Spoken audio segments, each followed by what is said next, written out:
It's a fucking hot box.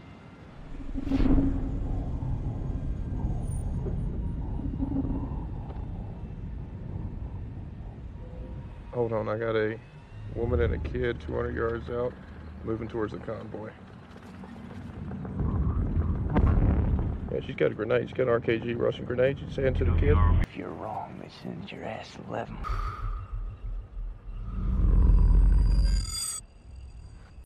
Halo semuanya, kembali lagi di channel Bacot Film. Gimana kabar kalian semua? Semoga statusnya masih negatif ya. Di kesempatan kali ini gue akan ngebahas sebuah film yang berjudul American Sniper. Film yang dirilis tahun 2014 ini banyak sekali mendapatkan respon positif termasuk dari para kritikus film. Film ini menceritakan tentang perjalanan hidup seorang veteran perang yang bernama Chris Kyle, yang telah mengabdikan dirinya pada negara dan menjadi salah satu tentara kebanggaan yang dimiliki oleh Amerika. Dalam tugasnya, ia menjalankan 4 misi perang ke Irak dan membunuh sekitar 160 orang musuh. Chris Kyle menjadi salah satu veteran perang yang paling disegani oleh dunia. Film American Sniper ini berdasarkan kisah nyata Chris Kyle itu sendiri dan diperankan oleh Bradley Cooper. Bagi kalian yang menyukai film aksi perang, film ini wajib banget kalian tonton. Nah, biar nggak terlalu banyak bacot di awal, langsung aja kita simak alur cerita filmnya. Inilah dia, American Sniper.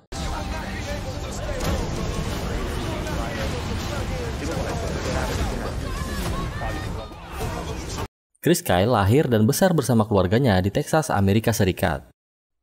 Ia sedari kecil sudah diajari oleh ayahnya cara menembak menggunakan bedil. Mereka berdua sering berburu binatang di dalam hutan. Beberapa tahun kemudian, Chris kini menjadi pemilik sebuah peternakan dan ia merasa dirinya sebagai seorang koboi yang gagah. Pada hari itu, setelah pekerjaannya selesai, ia kembali pulang bersama saudara laki-lakinya yang bernama Jeff. Betapa kagetnya Chris ketika ia melihat pacarnya lagi asik ngencus dengan pria lain di rumahnya. Chris yang kecewa auto minta putus dan segera mengusir mereka berdua dari rumah itu.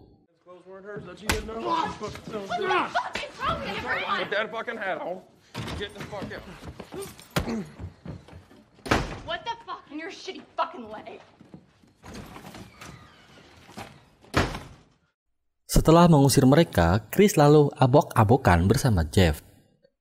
Saat itu, Chris tanpa sengaja melihat berita pengeboman kedutaan Amerika Serikat. Dalam berita itu dikatakan pengeboman itu dilakukan oleh para teroris, lalu membuatnya termotivasi mendaftar di Angkatan Laut Amerika demi membela negaranya. Esok harinya, Chris mendaftar dan diterima di pusat karir angkatan bersenjata untuk mengikuti pelatihan khusus dan ditugaskan menjadi penembak jitu atau sniper pada Kesatuan Navy SEAL Amerika Serikat. Pendidikan militer yang keras tidak menghalangi Chris untuk menjadi salah satu pasukan Navy SEAL.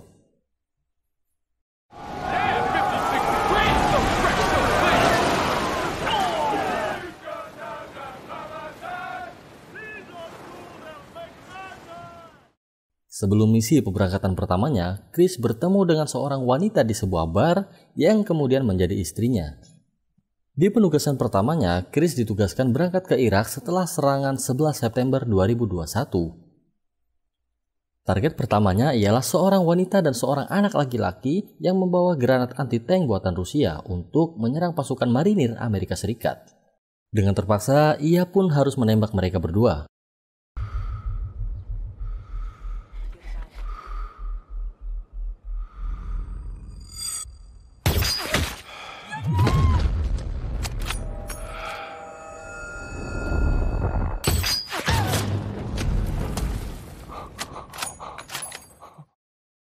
Chris sangat kecewa dengan pengalaman pertamanya itu karena dalam hatinya ia tak menginginkan hal itu terjadi. Chris berhasil melumpuhkan banyak musuh dalam misi pemberangkatan pertamanya. Namun di setiap tembakannya ia merasa terluka dan merasa bersalah dalam dirinya. Saking banyaknya musuh yang berhasil ia lumpuhkan, ia mendapatkan julukan sang legendaris. Ladies and genitals, listen up. We have a legend in our midst. Round of applause for the legend. Now it's been said that the legend here can kill 100 men with one blow. Come on. The only way to shut you up. Beberapa hari kemudian, Chris ditugaskan untuk memburu pemimpin Al-Qaeda yang bernama Abu Musab Al-Zarqawi. Chris lalu menginterogasi satu keluarga dan setuju untuk mengantarkan pasukan Navy SEAL ke tempat pemimpin Al-Qaeda itu. Tapi sayangnya, rencana mereka gagal total karena rencana itu telah bocor dan Abu Musab Al-Zarqawi berhasil menangkap keluarga tersebut. Keluarga itu lalu dibunuh dengan sangat kejam. Chris dan pasukannya terdesak oleh seorang sniper musuh dari kejauhan. Sniper itu bernama Mustafa, yang merupakan juara Olimpiade penembak jarak jauh yang berasal dari Suriah. Pada misi pertamanya, Chris berhasil selamat dan kembali pulang. Ia lalu menemui istrinya yang sedang mengandung anaknya. Selama di rumah, Chris selalu merasa terganggu dengan pengalaman perang pertamanya. Hidupnya tak pernah tenang, seolah-olah masih berada di medan perang. Istrinya yang sadar akan hal itu berharap Chris mengakhiri karirnya di dunia militer dan fokus saja pada keluarganya. Beberapa waktu kemudian di misi keduanya di Irak, ia dipromosikan dan menjadi kepala perwira. Terlihat Chris terlibat baku tembak dengan pasukan Al-Qaeda dan ia berhasil membunuh beberapa musuhnya. Execute.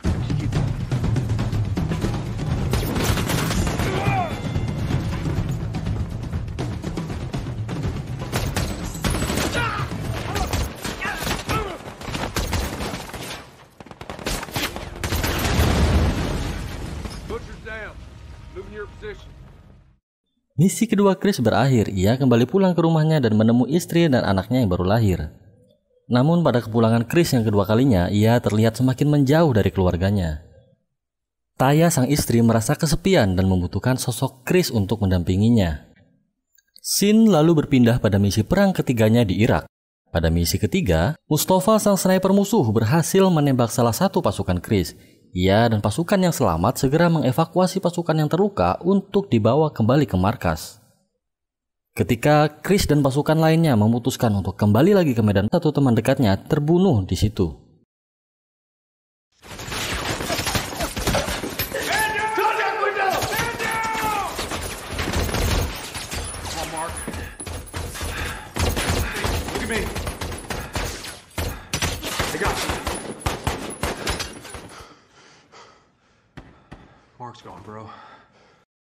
Kematian beberapa anggota pasukannya selalu menghantui Chris.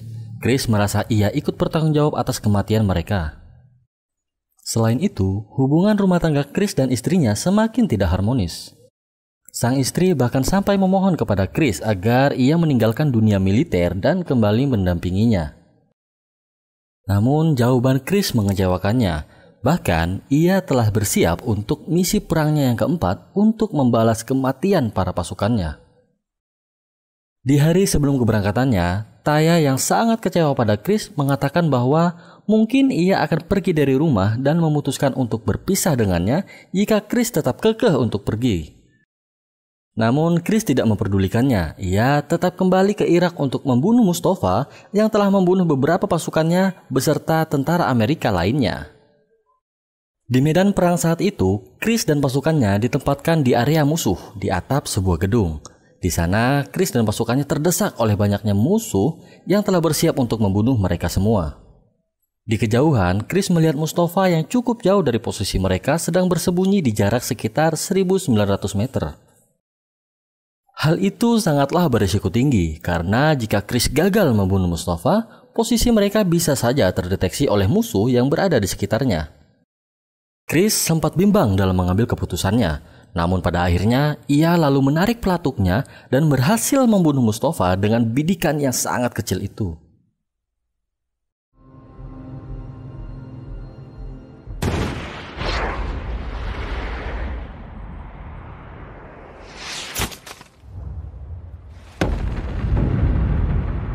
They go down.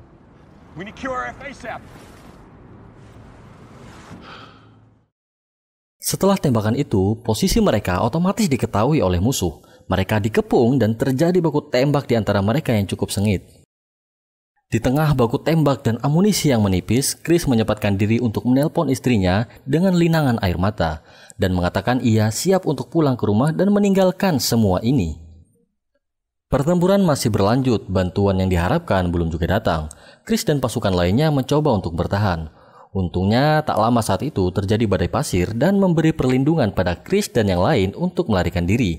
Pasukan bantuan pun akhirnya datang lalu menyelamatkan Chris dan pasukan lainnya. Chris kini telah kembali dari misi keempatnya. Terlihat ia tidak bisa menyesuaikan diri sepenuhnya dengan kehidupan normal karena trauma pasca perang yang ia alami. Sang istri yang mengetahui hal itu mendukung Chris untuk tetap semangat agar ia kembali sehat seperti sedia kala. Sang istri menyerahkan Chris untuk menemui psikiater dan Departemen Veteran Perang Amerika Serikat untuk mengkonsultasikan masalahnya. Ternyata Chris dihantui oleh segala hal selama perang itu berlangsung. Chris juga mengatakan bahwa semua pasukan yang tidak bisa ia selamatkan selalu menghantui dirinya. Psikiater itu lalu menyarankan Chris untuk membantu veteran perang yang terluka di Rumah Sakit Departemen Veteran Amerika Serikat sebagai bentuk penebusan rasa bersalah Chris.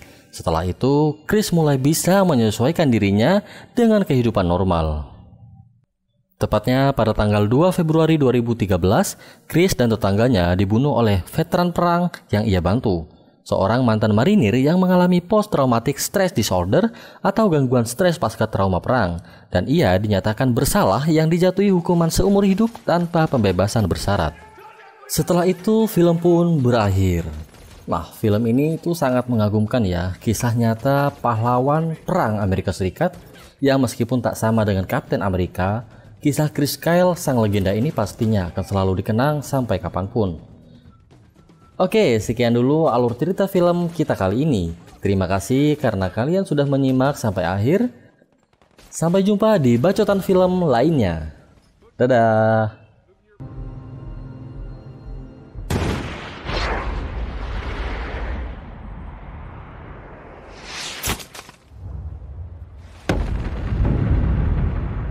Go down. We need QRF ASAP.